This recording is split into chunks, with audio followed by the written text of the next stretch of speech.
to the republic for which it stands, one nation, under God, indivisible, with liberty and justice for all.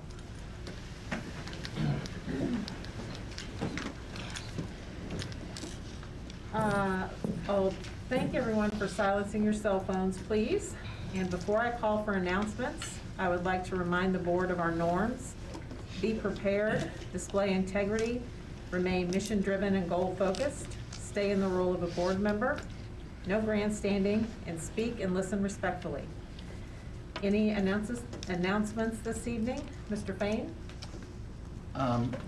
Just one. I missed the Hall of Fame event, but I saw the pictures and it looked like just a fantastic event. So what a great honor for our community to have such supportive community members. Thank you. Ms. Reed? None, thank you.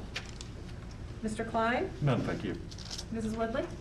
Just wanted to, again, publicly recognize all of our teachers and our staff and everybody going through all that's going on with Park Hill School District and all their tireless efforts, and just, you are appreciated. Thank you. Mrs. Newberger? None, thank you. Mr. Monses? None, thank you. I'll just echo Mrs. Woodley's statements. Thank you very much to all our staff for everything you're doing right now. We really appreciate it. I'm also going to note that Dr. Coward is out of district this evening, and Dr. Kelly is joining us as the superintendent designee. Dr. Kelly, any announcements? I have no announcements.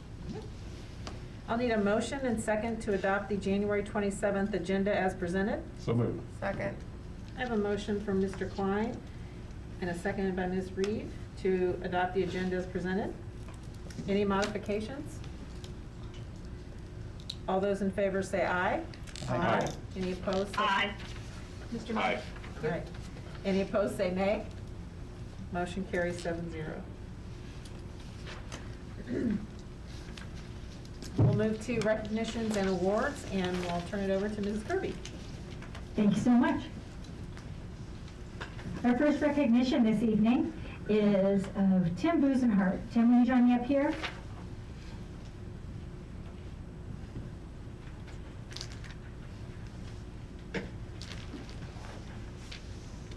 Tim is the swim coach at Park Hill South High School, and this year he is the Missouri and Section 4 Coach of the Year from the National Federation of State High School Associations and the MSHA 2020-21 Swimming and Diving Coach of the Year.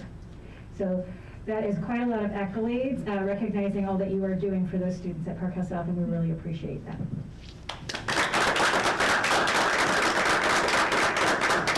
Congratulations. Thank you for being here. All right. Next, I'd like to ask Rhonda McCulloch to join me.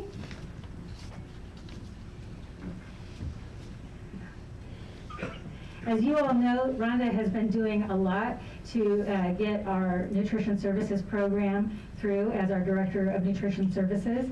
And the U.S. Department of Agriculture recognized all of that hard work and leadership on the national level with the School Lunch Champion Award. And we really appreciate not just that honor, but all that you have done to make sure our students are fed with nutritious, wholesome food.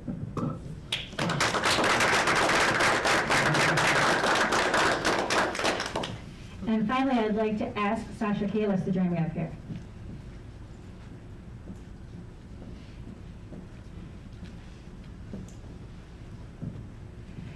Sasha is the principal at Renner Elementary School, and she recently received the Exemplary New Principal Award from the Clay Pratt region of the Missouri Association of Elementary School Principals, putting her in the running to get that state award as well. So we really appreciate all the work that you've done at Renner and made the difference. Obviously, it's been recognized on a regional level. Thank you.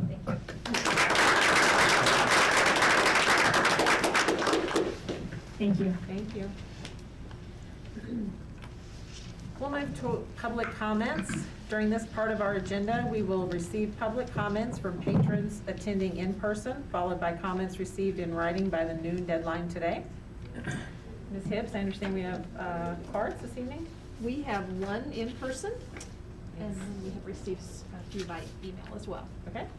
When called upon by the board president, patrons are to approach the presenter station, speak into the microphone, and state your name before making comments.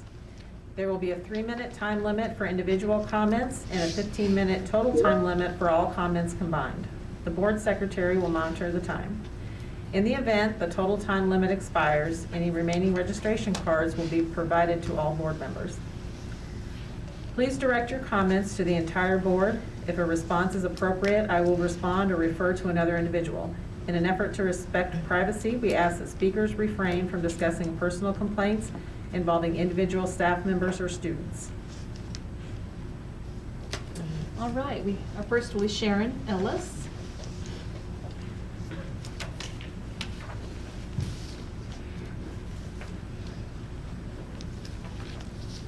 Good evening. I'm Sharon Ellis, and I'm a grandma out of Park Hill South.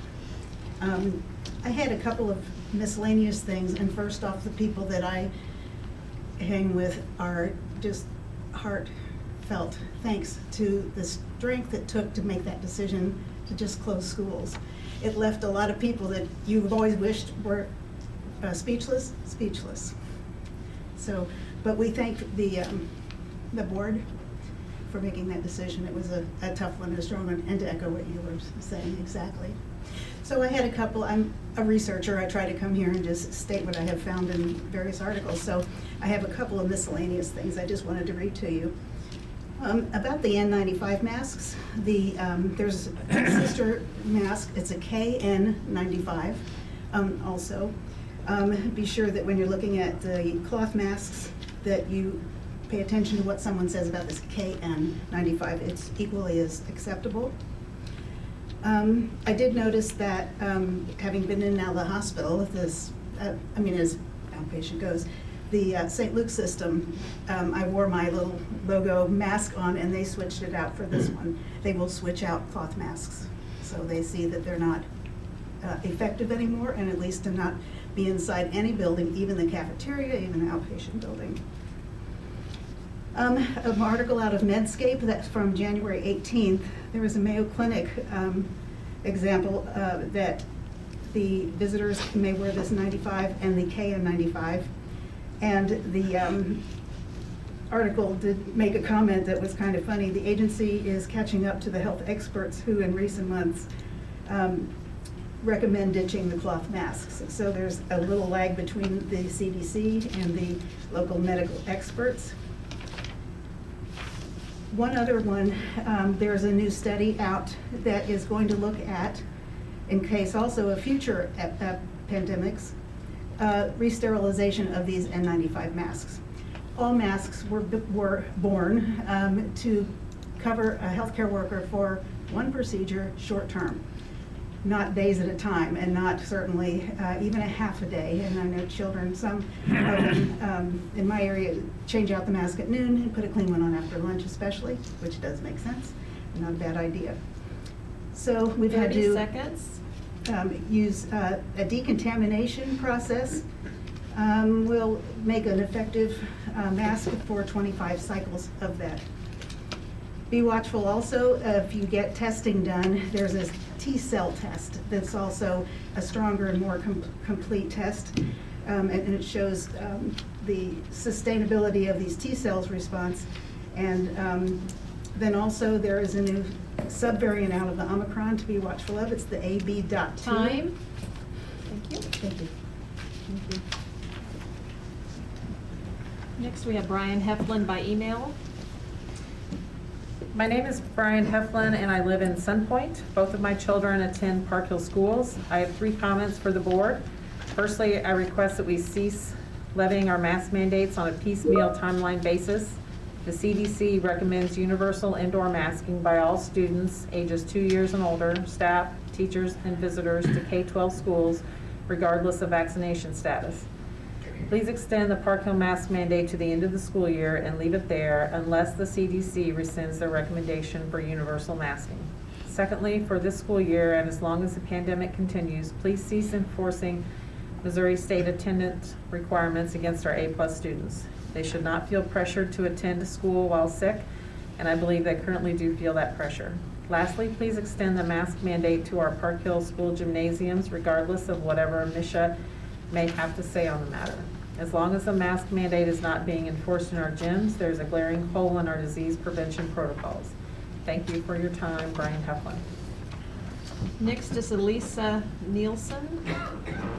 Dear Board, I am writing to support extending the mask mandate. It is very obvious we need masks in school for everyone as we are currently closed due to extremely high COVID cases. We saw in the first 4 days of this quarter what being without masks can do to our schools and communities. We are still feeling the struggle from that lack of protection. If we want to get our district open and stay open, we need to continue masks. This isn't a couple weeks type of process. It is a continued process of mitigation and safety. We are seeing the results of this virus with so many teachers out that we have no one to teach our children. We not only closed the doors, we closed education. If we cannot educate, we are failing. Continue masks to continue education. We are in the peak of Omicron right now, as the wastewater would tell us, so now is not the time to let down our guard. I can tell you from the calls I make daily for the health department, it is still very much spreading through whole families quickly and to and from children. Yes, we are seeing a drop in positive tests, but believe that is from the lack of people finding or getting tested. I find every day, usually one family member tests positive and then the rest of the household has symptoms, so they just stay home in isolation and don't bother testing or only do a home test, which is not reported to the Missouri system, Epitrack system. So the number most likely are tripled and the hospitals are still full. Keep our students and staff safe, keep masks. Thank you, Lisa Nilsson. Melanie Gray by email. I understand that you are making a decision again about masks. Please keep the mask mandate in place so that we can stay in school. The 1 week we didn't have masks and the community spread has shown us that it is much needed. Thank you, Melanie Gray. Carla Redding. Dear board members, just a quick note to express my gratitude for the mask policy being re-implemented in our entire district. With numbers out of control and so many children contracting COVID, this is not the time to let something so easy to do and with proven efficiency to be tossed aside. Please continue to keep our students and faculty as safe as we can by keeping the masks in place. Kind regards, Carla Redding. Patricia Ocasio. Hello, I hope you are having a great day. I would like to thank the board for making the decision to put the health of children, school personnel, and families first by implementing the mask requirement for Park Hill. I feel better sending my child to school every day, and my child feels safer. This pandemic is bringing a lot of uncertainty, and it is important that our children feel safe in the schools for their social, emotional well-being. It is proven that masks work to mitigate the spread of COVID-19 and other airborne viruses. In my line of work, I see firsthand the difference between schools that have a mask mandate versus the ones that don't. We have less disruptions, less number of infections and closings in school that have mask requirements. That means that the spread of the virus using masks is minimum in those schools. I would like to encourage the board to keep the mask requirement until the end of the school year. This virus is constantly changing, and it is important to protect our Park Hill community. You have been revising the data and know that the use of masks is important to protect the community. Please keep the mask requirement for the well-being of the Park Hill community. Thank you and have a great day. Sincerely, Patricia Ocasio. Jenny Kane. Dear board members, I feel like a broken record that I'm sure you are sick of hearing. However, as long as it continues to be up for discussion, I feel it is important to continue to show my support of the mask mandate. I understand that the AG is suing our district. This is disappointing on many levels. I appreciate you continuing to do what the science says is best for our children despite the politics. It is clear we are still in the Omicron surge. Our hospitals are full and a loud minority are trying to put the health and safety of not only our kids, but teachers and administrators at risk. I do continue to believe that this decision should be data-driven. I would like the board to set clear guidelines as to staffing, number of students out, and the ICUs in our community as to when we will remove our mask mandate. Going from one meeting to the next only continues to create divisions in our community. When the board sets a clear standard based on science, the community has a goal to work towards together. Now is not the time, based on our current dashboard, to remove the mask mandate. I do believe there is time and hope is coming soon. I look to the experts to give us guidance on when that time is based on our agreed upon standards. Thank you for your consideration and continued work for our community. Jenny Kane. And our final one is Brian and Hannah Davis.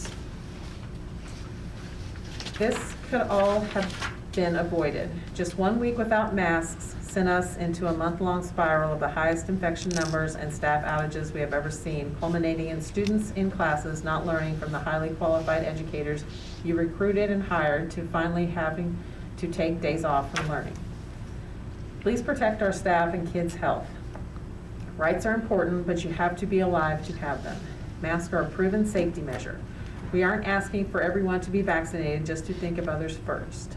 As a parent, I should be able to trust that for 7-ish hours a day, you will put my kids' education and safety first.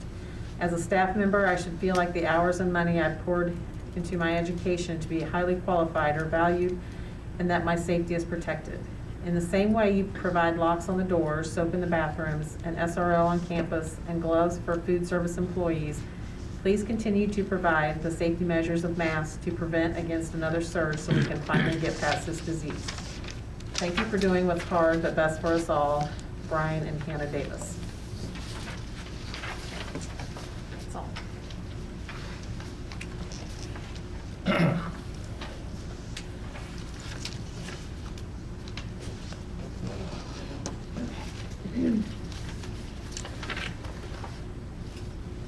We're going to move to the consent agenda.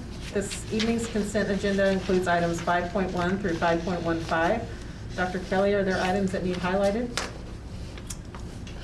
There are no items to be highlighted. Board, do we have any questions for Dr. Kelly? I'll need a motion and second to approve the consent agenda items 5.1 through 5.15 as presented. So moved. Second.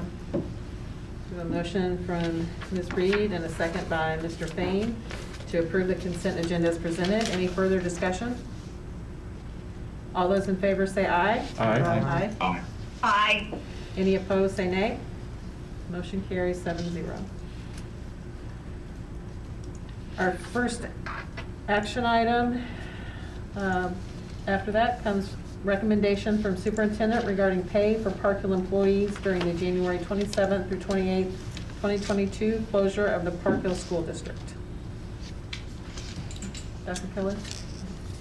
Yes, and this has to do with our staff staying at home these last 2 days. I'll have Dr. Redinger talk a little bit about the details that led up to that and what we're asking in this action item. Sure. First, I want to thank the board for their support of our staff really at all levels. That's evident, and I've had comments back from staff that indicates that. So I wanted to say thank you for that.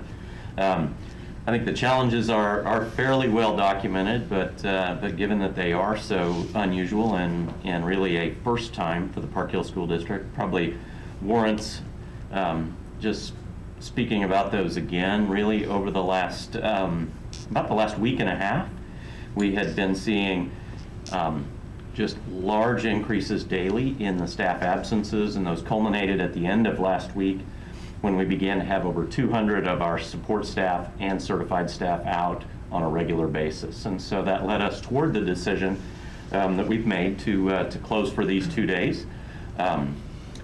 As has been recognized, just an incredible effort by all work groups across the school district.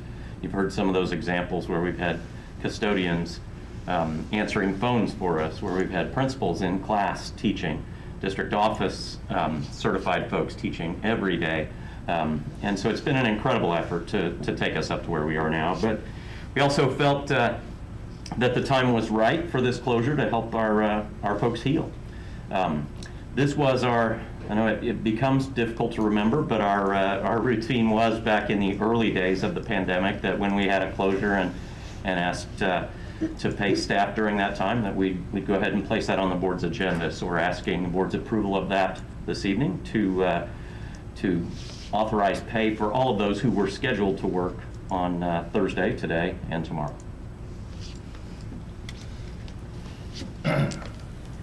I'll need a motion and a second. Oh, I have just a question, or maybe a comment. Ms. Fullen. So I understand that this is, and I'm grateful that we were able to extend this for our full-time staff. And I know our sub pool also has done yeoman's work. Sure. You know, it's kind of calling all able bodies to the table to bring this to fruition. I didn't know if any considerations were being made. I know that in some cases, subbing decisions are made on the week level, Yeah. right? And then I think in this case, and I know that the nature of that position is being temporary, but I wanted to make sure that we were being thoughtful about their potential compensation as well as Yes. part of our solution. And Yes. then, That is part of this motion. Oh, okay. All folks that were scheduled to work. So we wanted to make it as inclusive as we could. And to be honest with you, all of the subs that we had engaged were scheduled. We had everybody ready to go in. Might also mention on the topic of substitutes, we've had a really nice response over the last week or 10 days from community members coming in and becoming certified to substitute teach. So we may see a bit of an uptick as we come back next week. That would be a good thing. Yeah, I didn't realize that, and I'm just grateful for our community to rally for the educational behalf of our children, and thank you. Yeah, so for we do sharing. have plans to pay those subs that were scheduled for today and tomorrow. Thank you, Dr. Redmond. I'll need a Mrs. motion. Boland? Yep. I just wanted to echo what was mentioned before, the incredible work that our staff across the board has done to keep our kids safe. And I know I've fielded a lot of questions, as have many of you, about this is different than last year. You know, we unfortunately our options are very limited this year because of decisions that are outside of our pay grade. So I really do appreciate everything everyone has done. I am sad for those who are ill, that they have forced our hand in this decision, and I hope that they become well and that we can get our kids back in the classroom and our healthy teachers. Thank you. I'll need a motion and second to pay employees scheduled to work during the district closure as presented. So moved. Second. I'm going to take a motion from Mr. Klein and a second by Ms. Reed. Any further discussion? All those in favor say aye. Aye. Aye. All those opposed say nay. Motion carries 7-0.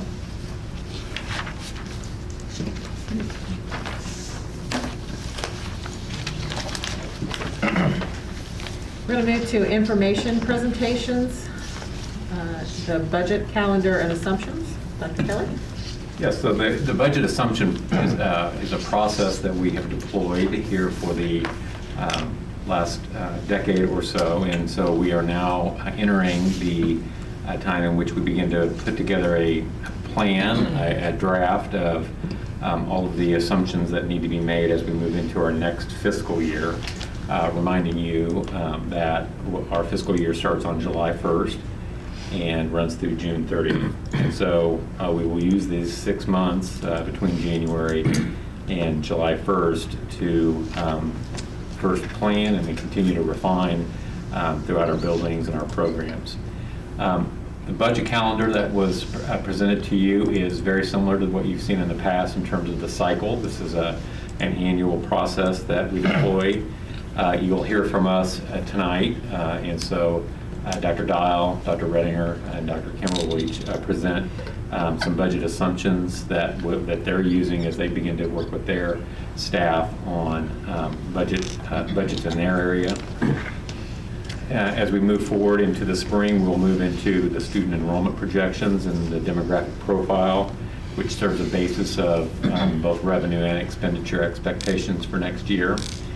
In the months of April, May, and then 1st of June, we begin to really pull it all together and show you the data that we have at this point, and with as much information as we can get in each interval to give you the best numbers, leading up to a requirement of the board, which is to approve the budget before July 1st. And so that is now scheduled for your second board meeting in June, so that we would have an approved budget for the 2022-2023 school year.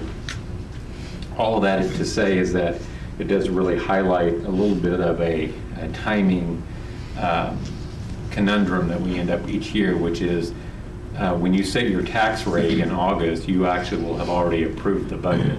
And so oftentimes you don't have all of the information you need to approve the budget at the end of June. And we begin, most of the budget then will come to fruition a couple months later, and we'll find out information from the county assessor and the Missouri State Auditor's Office regarding our tax rate and our assessed valuation. So that is a very typical standard sequence of events for our budget. We use current information, so as new information from this current fiscal year comes in, and you see that, of course, through the treasurer's report, we use that information to then project forward what we anticipate for next year. And I'll talk a little bit about that as well. So you'll be updated each month now through June regarding our status and updates with budget information. I'll move over to the actual document on budget assumptions. And this is not a static document, and so this will continue to be refined throughout the spring, leading all the way up to final approval that will be requested at the end of June. But we move into the budget planning process, starting with how we, what metrics we're going to use to create the budget, what guidelines we're going to utilize.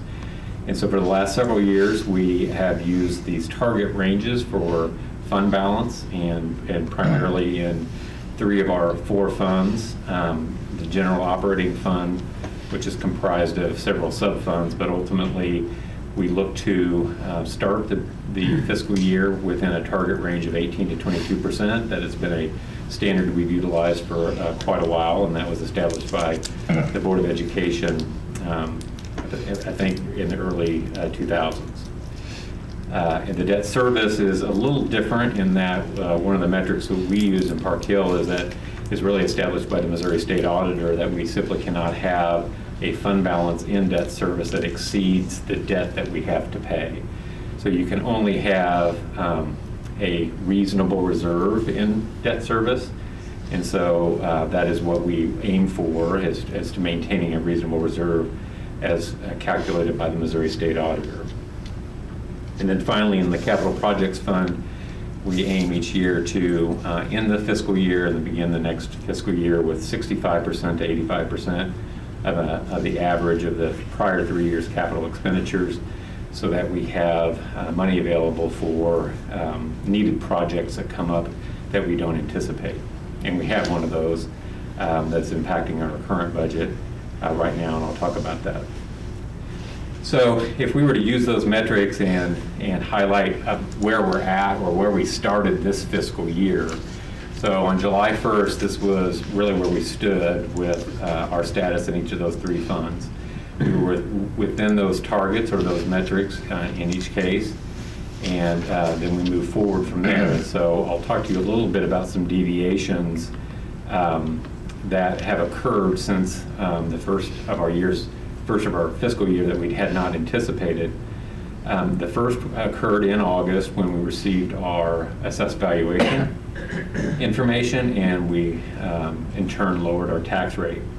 And that had a impact of what I'm calculating at this point to be about a $3.1 million revenue loss in the operating fund.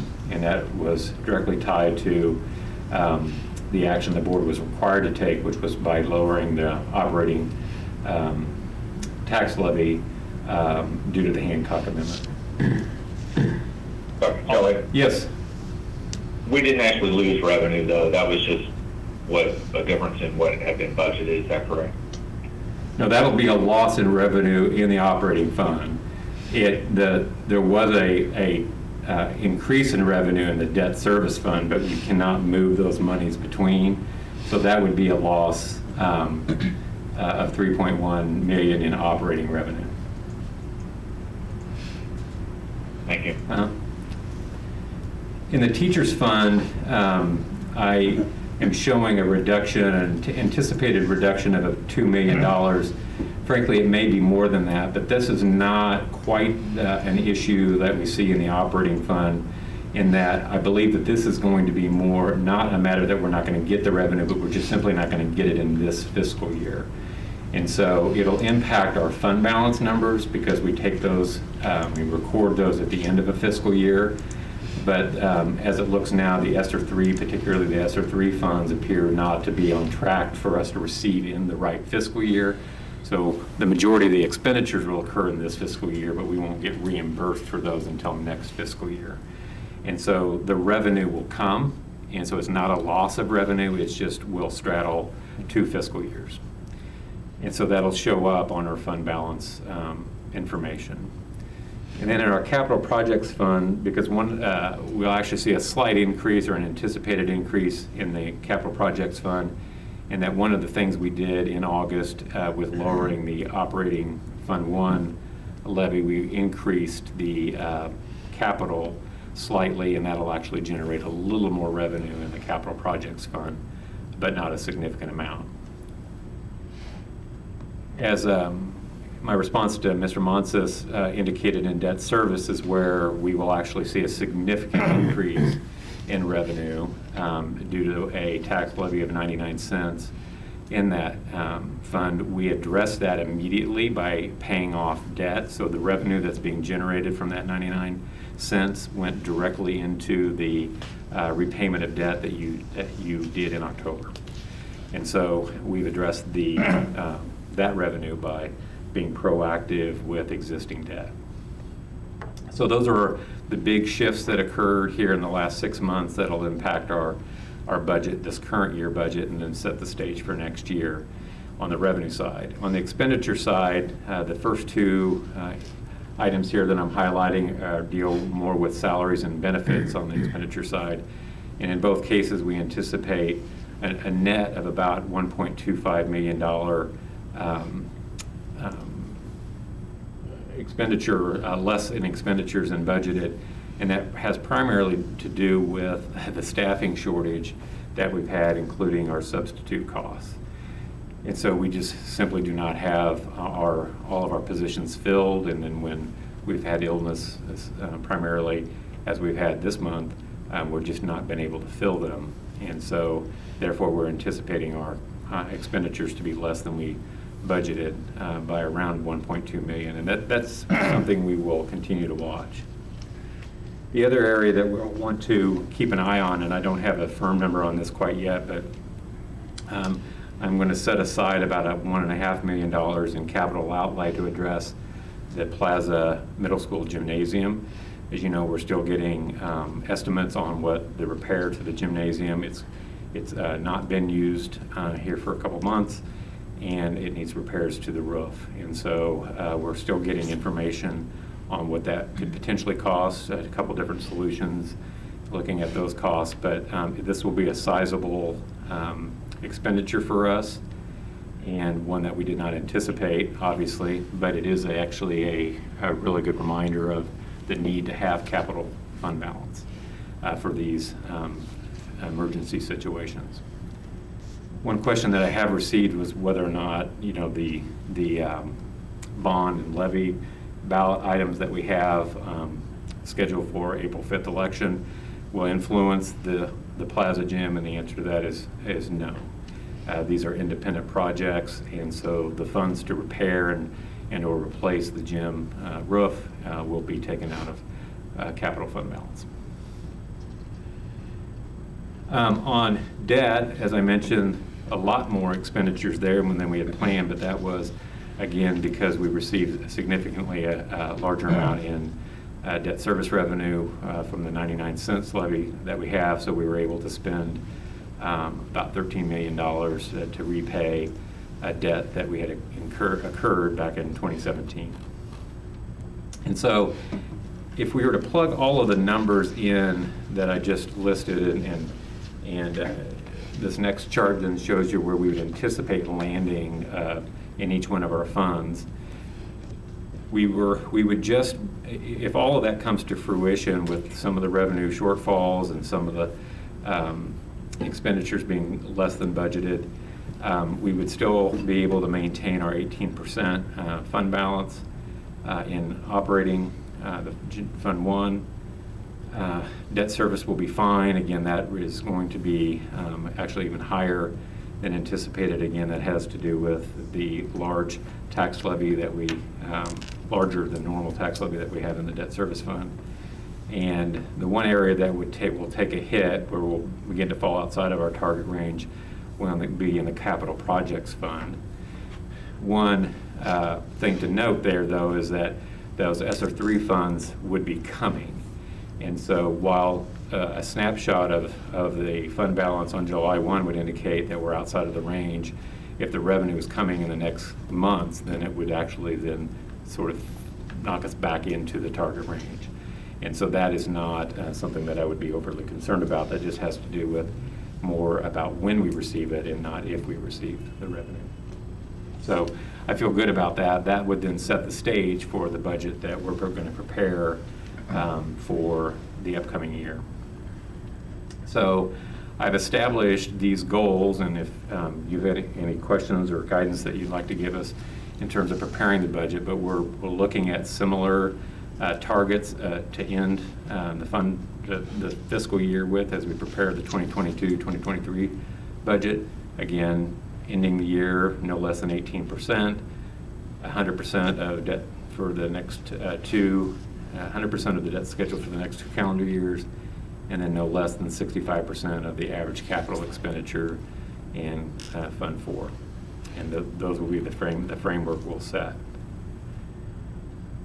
In terms of revenue assumptions for next year, I have plugged in a relatively small increase for Park Hill there, which is about a 2.2% increase. When I look at non-reassessment years, which would be even numbered years in the state of Missouri, over the last 5 non-reassessment years, we have averaged an increase in aggregate assessed valuation of 2.2%. So I have extended that then to this year, anticipating that our assessed valuation would increase by 2.2%, and that generates an additional a little bit more than, I have that here, about $1.9 million in operating funds and $435,000 in debt service funds, just simply on the assumption that we would have 2.2% increase in assessed valuation. With regards to the tax levy, and this is something I want to note, is that I'm assuming that we just basically would pick up the current tax levy as they're set in these funds and extend them to next year. We have 2 ballot items that would change that significantly if one or both pass. But I have not assumed that either has passed. I'm in this assumption and in this document at this point, neither of the ballot issues is reflected in this document. So this is assuming our financial position as if those were not even on the ballot. We would have plenty of time, April, when or if those were to pass, to adjust. And we would then have new assumptions. We would have new information that would change this document. But at this point and up through April, we'll continue with the assumptions financially that those 2 items are not, will not impact this upcoming budget. On student enrollment, it obviously drives both revenue and expenditures for us. And just using the systems that we've used in the past, the enrollment projection models that we've used in the past, we're looking at a 0.74% increase. So that would be moving our K-12 enrollment from the existing 11,695 students to 11,782. On the federal sources on revenue, I list here that there really are going to be no known new revenue sources from CARES Act or ESSER. Nothing's been announced.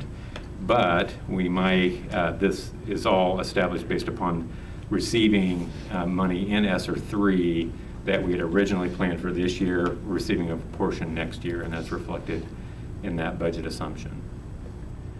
One good news that's coming from federal sources and through the work of our technology department would be funds that were made available through the Emergency Connectivity Fund and the Universal Service Administration.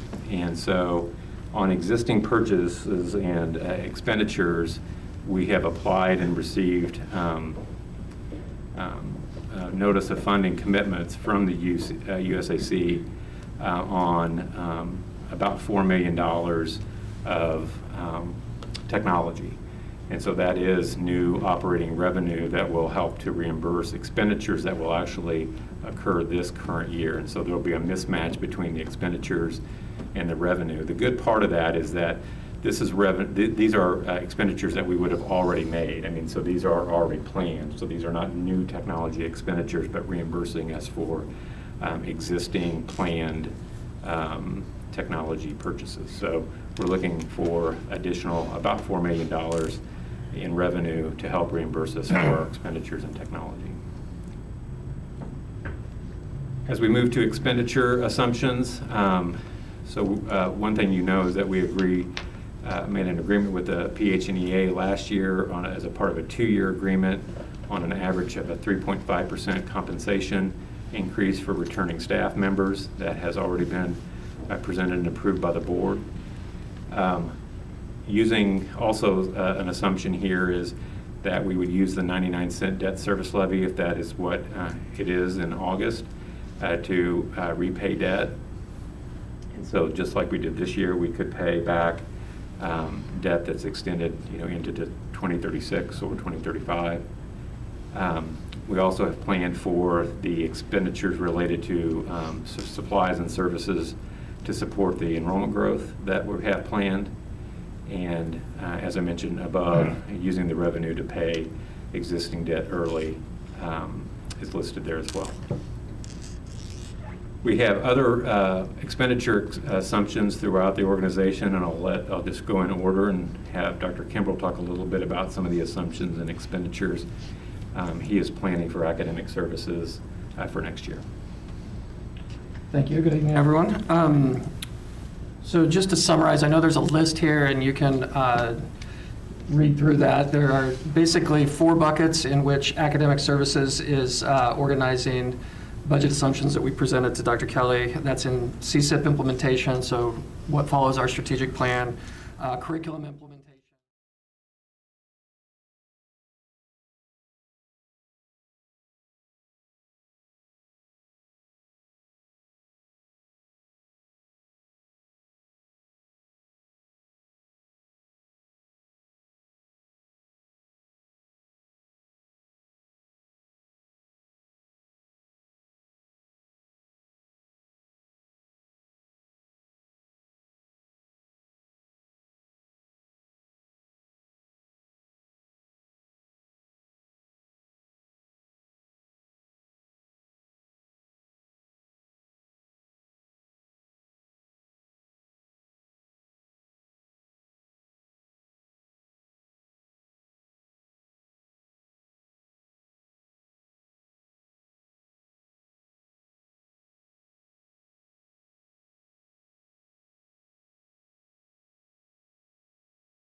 specialized staff that are working with students that need additional support in mathematics. And then also a kind of rounding out our reading intervention team of having a halftime addition there, specialized staff that are working with students or special education department has continued growth. We see also enrollment growth. We've done some reconfiguration, and so to plan on reconfiguration and some other specialized needs that we have that are working at special education department has continued growth. We see preparing for that. And then finally, our programs and academics.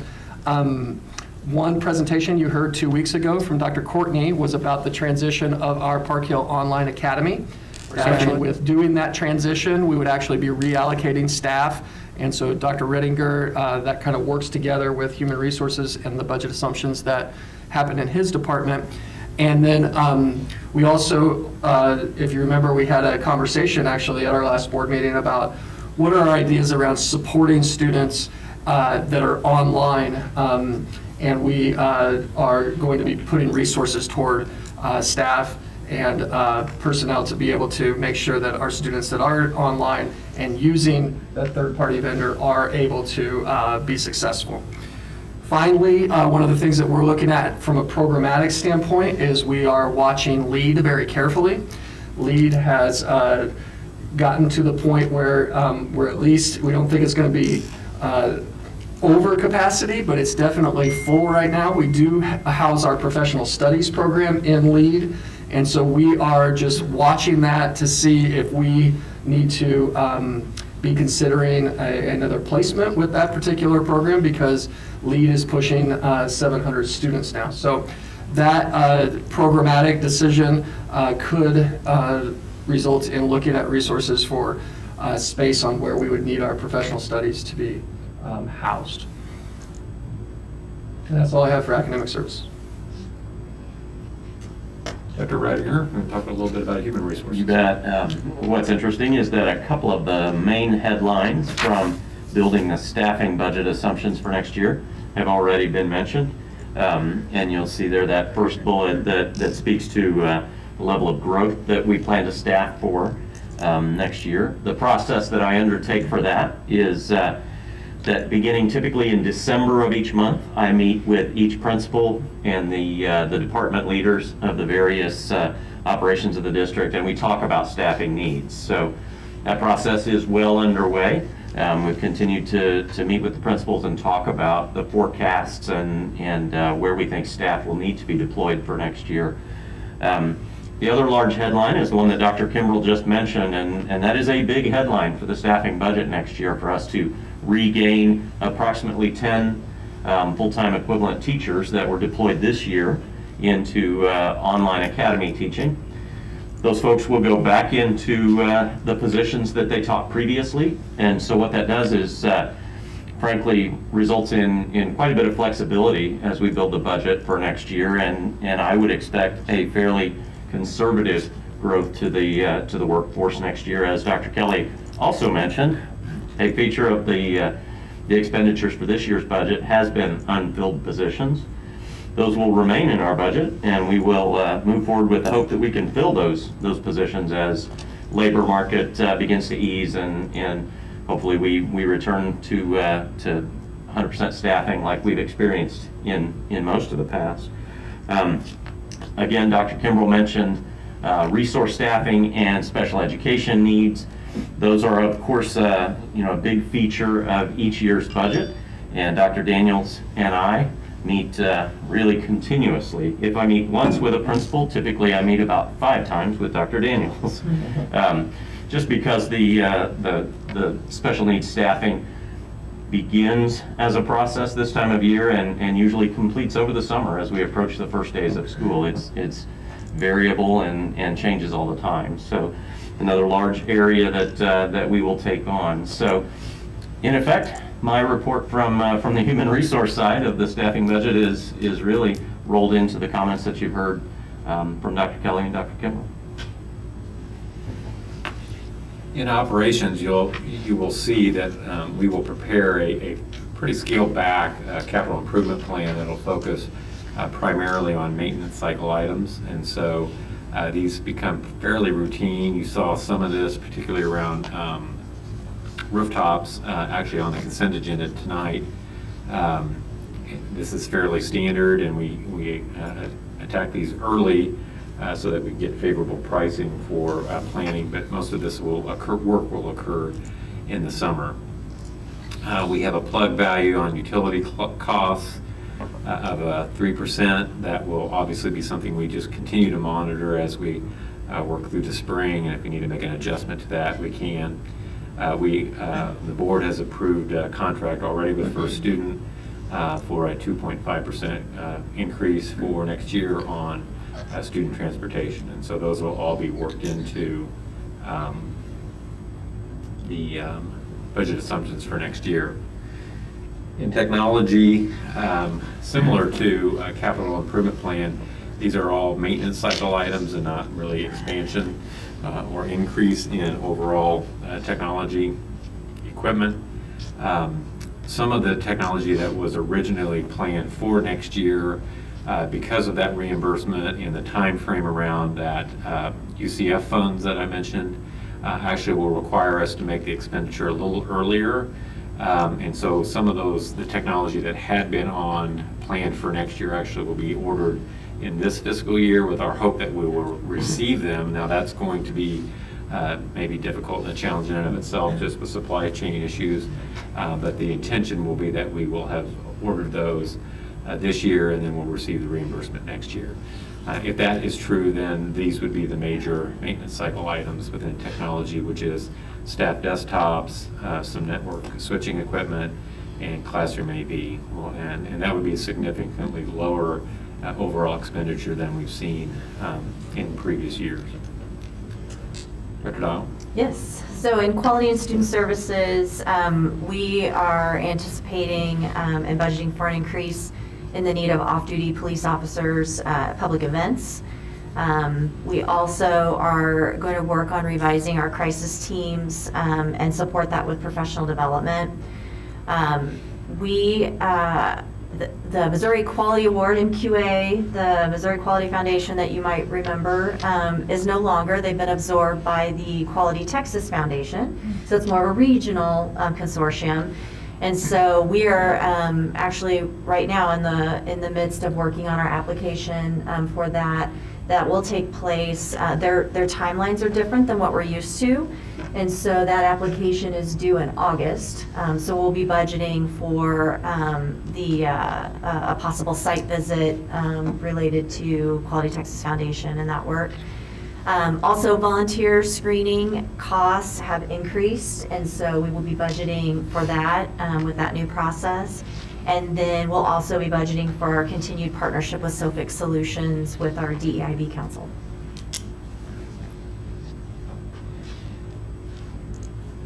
As we work through this process all the way through the end of June, these will be refined, and obviously any changes that need to be made, we'll continue to update you throughout the spring.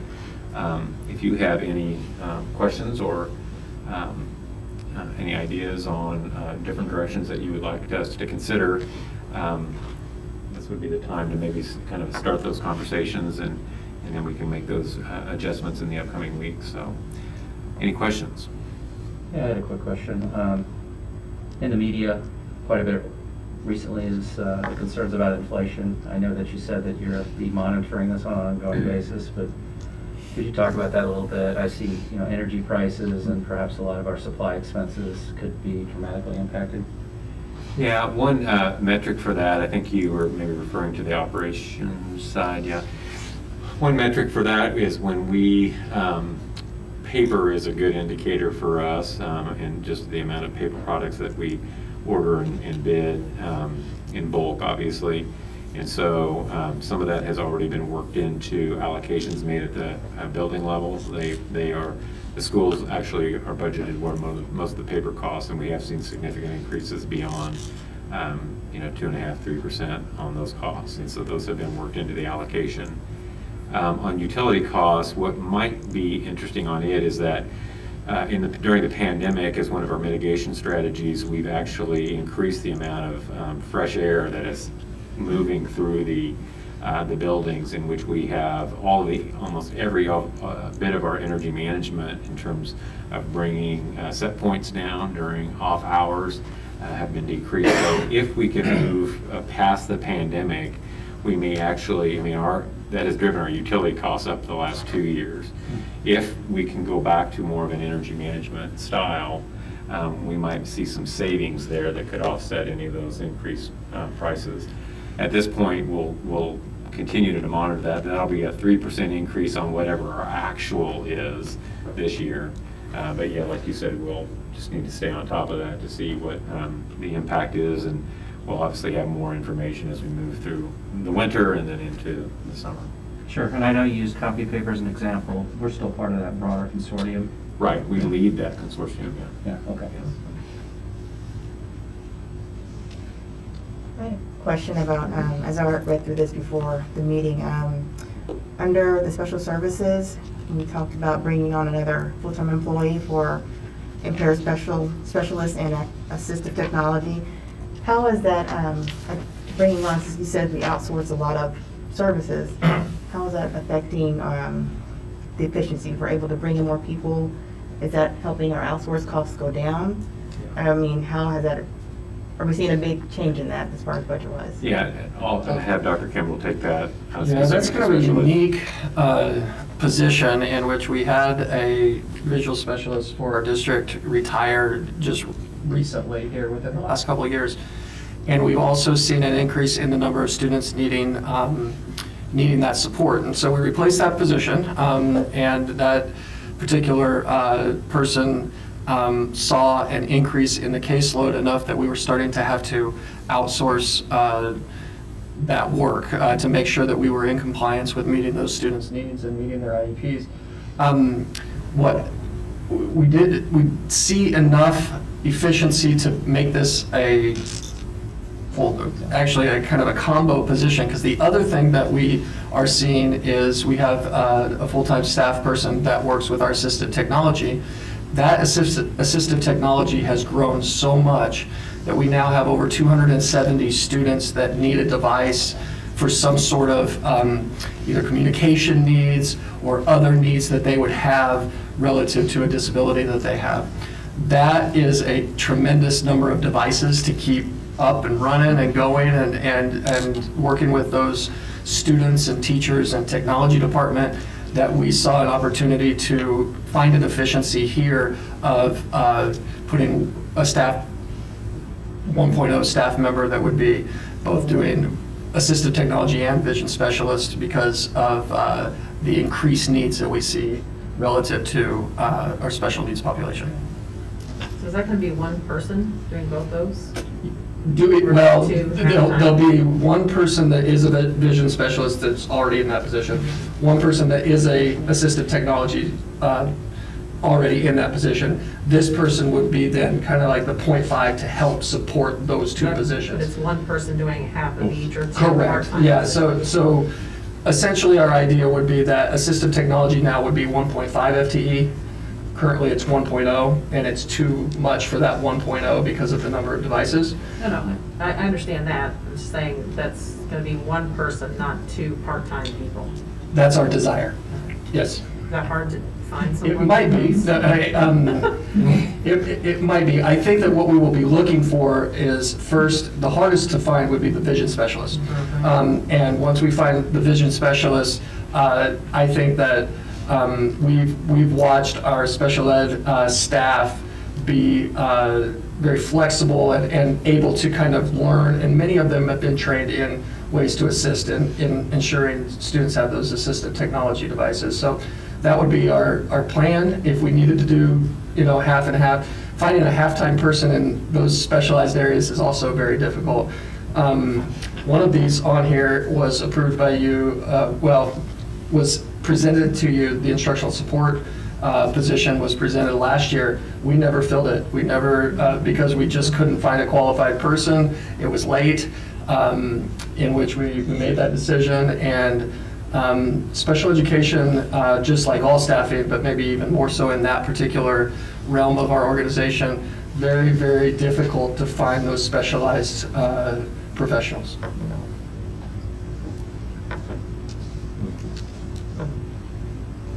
And that's enough, half person for each of those is?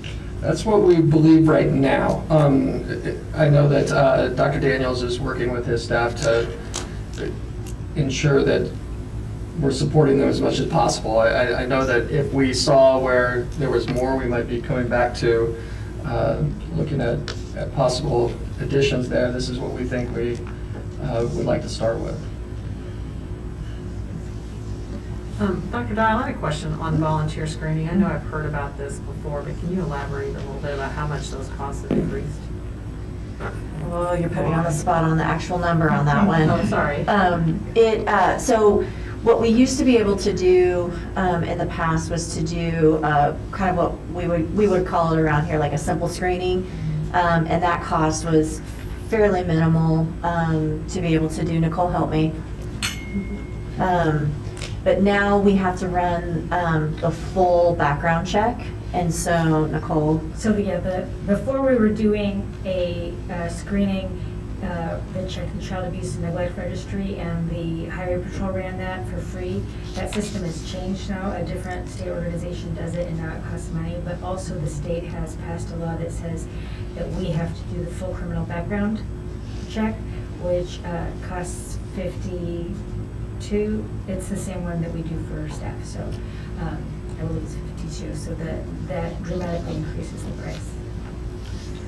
So I guess I kind of wanted to point out that, I mean, as much as we miss our volunteers in our buildings this year, that we're going to pay for that. And I guess I also kind of want to point out that law came out of Jefferson City without really any consultation to school districts. I mean, that's another way. It sounds like a good idea, but if you ask schools, it's a very big cost to schools to have volunteers in our buildings. So kind of wish we had been consulted on that. Yeah, Ms. Boland, just to layer in on that, is that annual? So each volunteer annually needs to be cleared? It does not carry forward over any period of time, is that? I think it's once. So the screening that we were doing before didn't have any automatic renewal, and so we were doing that every 3 years. But now that we're moving to the full criminal background check, that includes automatic updates. Without a fee? It's part of the fee. Okay. But You not pay it bef- once. But pay it once and not, okay. Correct. Okay. Thank you. Thank you. Still expensive. Yeah.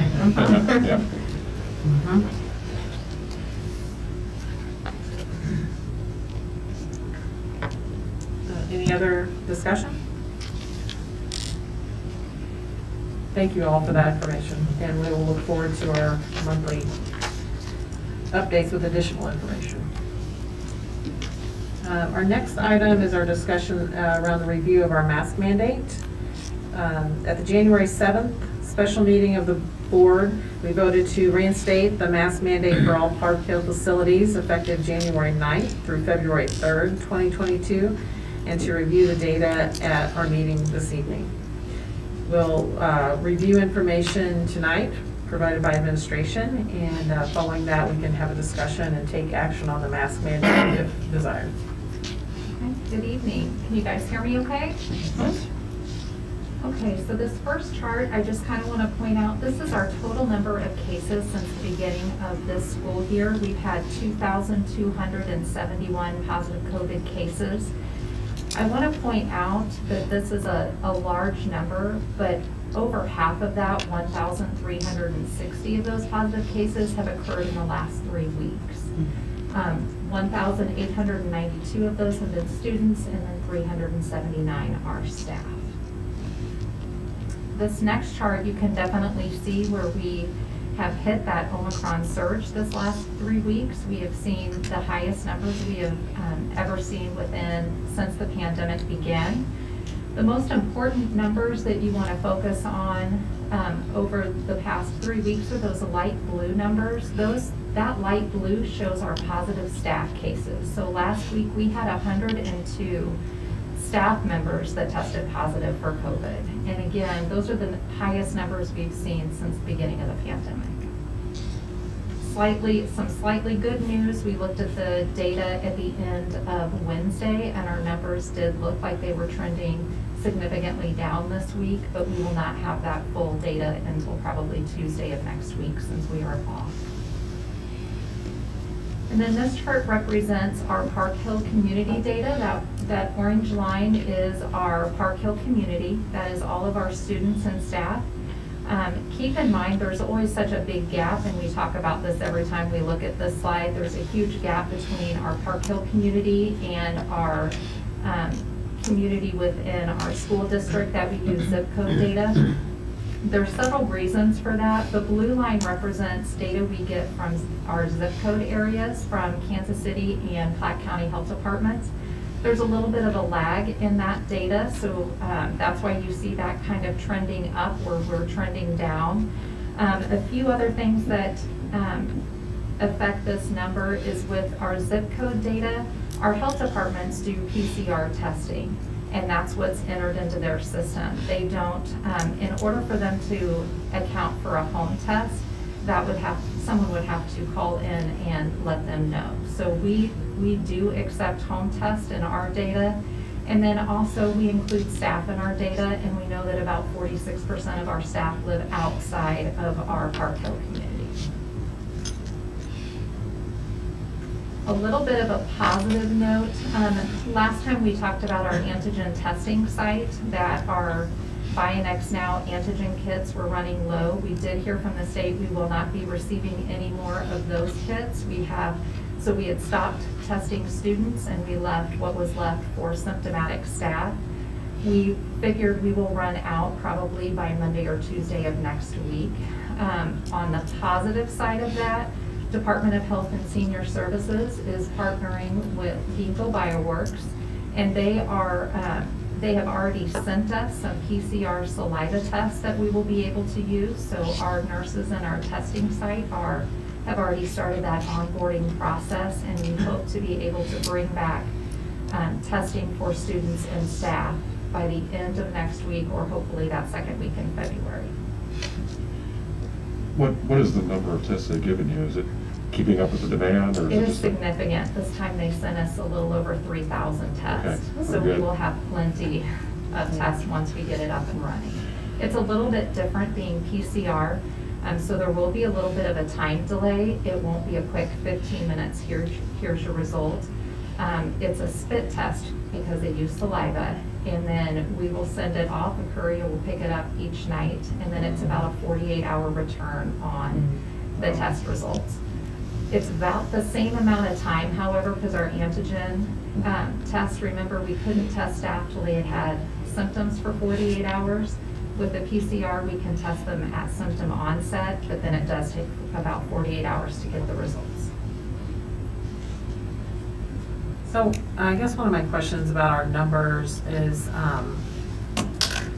what kind of data do you think there is, or how can you speak about people not being able to get tested? So is there any indication that our lower numbers are due to people not being able to get tested or not getting tested?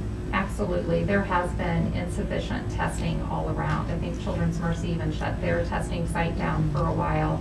I have noticed this past week, Hy-Vee is stocking back up on their home tests, so we're hoping to see an increase, but for the past couple weeks, there's been a huge testing shortage.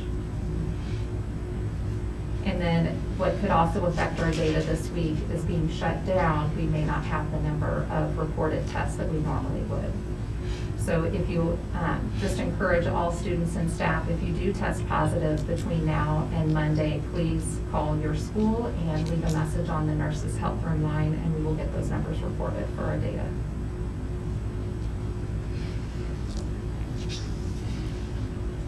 I suspect that, and this is assumption, but families spend a lot of time in close quarters. One tests positive, and because of the shortage of tests, there's either a presumption or certainly underreporting of those numbers because the unit as a whole decides to quarantine, and I suspect that you would confirm that those suspicions are. And we have seen that. We've seen family members who have tested positive and other people have symptoms, but they can't find a home test, so they just keep them home for the 5 days.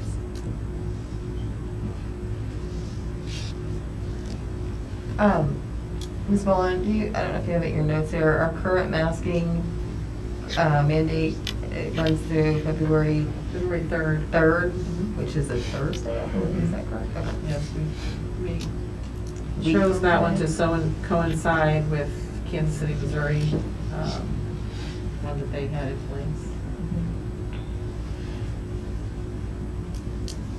Which, I mean, kind of affects ours. Again, I know Kansas City, Missouri is considering extending theirs, but they haven't acted on it yet, so it could be our, if we wanted to just extend it for 2 weeks until our next meeting and wait and see what Kansas City, Missouri does and where our numbers are, that's one option.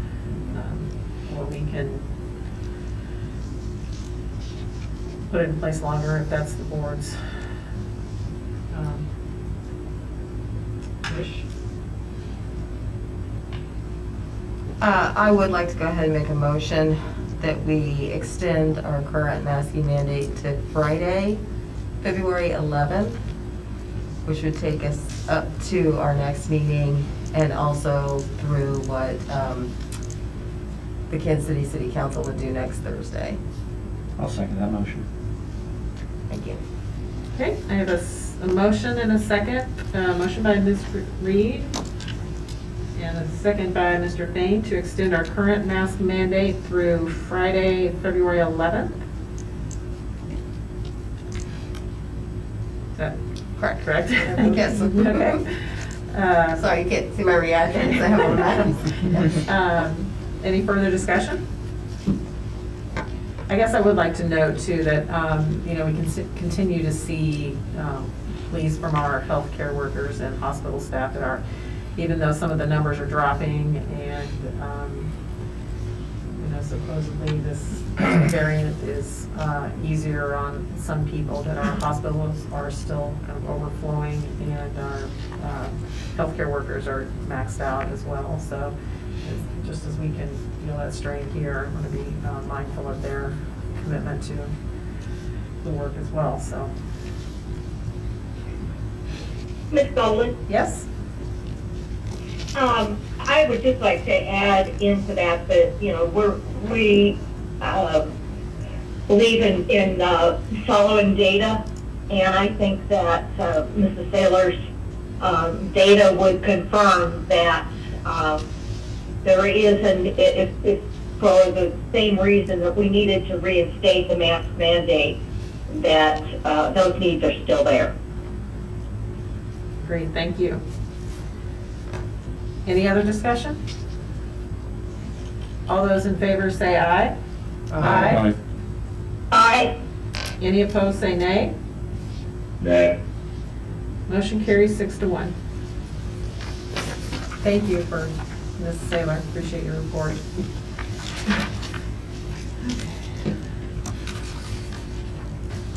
We have two information items tonight, items 9.1 and 9.2, which are both relative to bids, contracts, and agreements. Any questions for Dr. Kelly?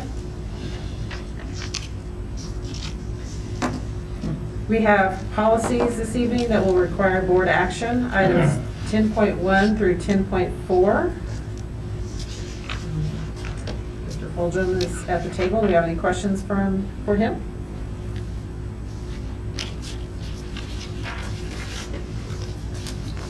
I'd entertain a motion to approve the policies as presented. So moved. Second. Second.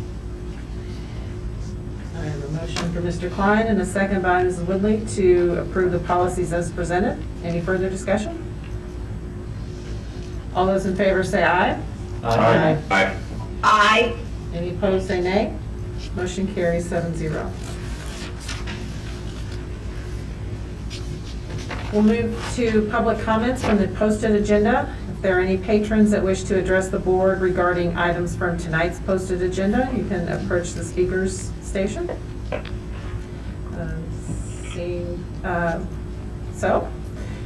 Public comments provided during this portion of the meeting may only include items from the posted agenda.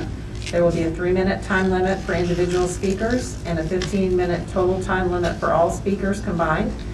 Ms. Hibbs will monitor the time. Patrons are to approach the presenter station, speak into the microphone, and state their name before making comments along with the agenda item number they will be making public comments about. Please direct your comments to the entire board. If a response is appropriate, I will respond or refer to another individual. In an effort to respect privacy, we ask that speakers refrain from discussing personal complaints involving individual staff members or students. Hi, my name is Shrika Barnes. I just had a question. I'm sorry, I did not bring my agenda up here with me. That Dr. Kimbrough made about LEAD, and it's pushing 700 students, and that's like a new building that is less than, what, 4 years old, 5 years old? And so what is the game plan once we push past that? Is there gonna be trailers outside of a brand new building that we just built? I mean, those kids are at school, they don't have lockers, they have to walk around all day with their backpacks, with their music equipment, with their sports equipment. So we already, I mean, going into building this building, did we make all the best decisions building this building to make it quote unquote a third high school? I know that one of the things that we're looking at is building a new elementary school. Like, are we making all the best decisions and looking at everything? And for instance, Plaza, they haven't had a gym for 2 months because of a roof, and we're still getting bids on a roof. Like, how long does it take to get bids on a roof, to get a roof fixed so kids can access a gym and have some activity? I mean, are we making all the best decisions that need to be made through this process of being transparent with and being fiscal responsible with the money? I mean, those are just some questions that I know I have and other people have too. Thank you.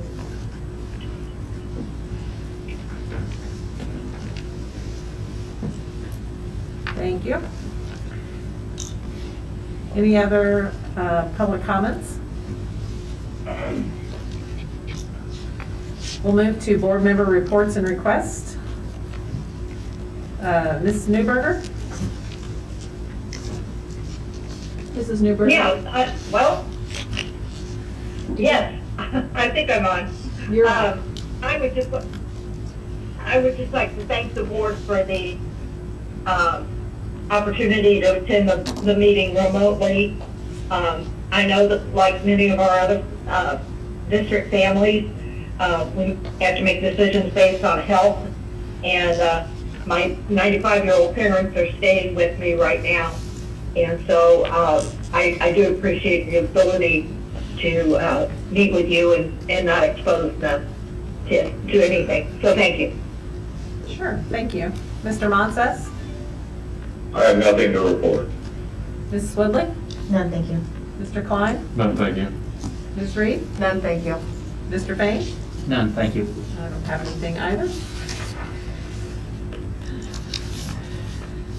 I'll need a motion and second to adjourn to closed session pursuant to Chapter 610, Section 21 of the revised Missouri statute for purpose of discussing matters relevant to subsection 1 legal. So moved. Second. The motion from Ms. Reed and a second by Mr. Klein to adjourn to closed session to discuss legal matters. Ms. Hibbs, please call the roll. Woodley, Yes. Reed, Yes. Klein, Yes. Fain, Yes. Boland, yes. Board members, please remember to turn your mics off, and we'll take a short break. Let's come back at 8 o'clock. Thank you.